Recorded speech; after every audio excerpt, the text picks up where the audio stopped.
శ్రీరామకృష్ణ ప్రభ ఛానల్ను చూడండి, మాసపత్రికను చదవండి. వినాయకుడిని సుముఖుడు అని అంటారు. ఎవరి ముఖం చూస్తే శుభాలు చేకూరుతాయో, ఎవరి ముఖం చూస్తే ప్రశాంతత కలుగుతుందో, ఎవరు లోక సంక్షేమం కోసం తమ ప్రాణాలను సైతం ఫణంగా పెడతారో వారే నిజమైన సుముఖులు. ఈ లక్షణాలన్నీ వినాయకుడిలో ప్రస్ఫుటంగా గోచరిస్తాయి. పార్వతీదేవి తన ఒంటికి రాసుకున్న పసుపును తీసి ఒక మానవ రూపాన్ని చేస్తే ఈశ్వరుడు ప్రాణం పోశాడు. అలా ఆవిర్భవించిన వాడే వినాయకుడు.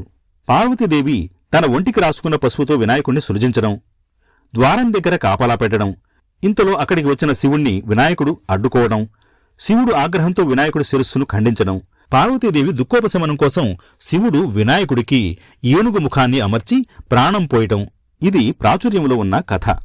వినాయకుడు గజముఖుడు కావడానికి వేరే కథ కూడా ఉంది. గజాసురుడనే రాక్షసుడు లోకకంటుకుడై ప్రజలను హింసించసాగాడు. ఆ అసురుడు గజముఖుడైన వాని చేతిలోనే వధింపబడతాడు. అందువల్ల పరమేశ్వరుడు వినాయకుడి శిరస్సును ఖండించి ఏనుగు ముఖాన్ని అమర్చి ప్రాణం పోశాడు. ఆ విధంగా గజముఖుడైన వినాయకుడు ఆ గజాసురుణ్ణి అంతమొందించాడు. వినాయకుడి ముఖాన్ని చూడగానే లోక సంక్షేమం కోసం ఆయన చేసిన త్యాగం, ఆ ప్రసన్నవదనం మనకు స్ఫురణకు రావాలి. ఎవరైతే పరుల శ్రేయస్సు కోసం తమ ప్రాణాలను సైతం అర్పించడానికి వెనుకాడరో అలాంటివారు సుముఖులు.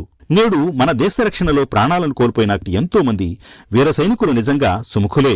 ఇలాంటి వారి గురించిన తలంపే మనలో ధైర్యాన్ని, ఆత్మవిశ్వాసాన్ని, తరగని స్ఫూర్తిని నింపుతుంది.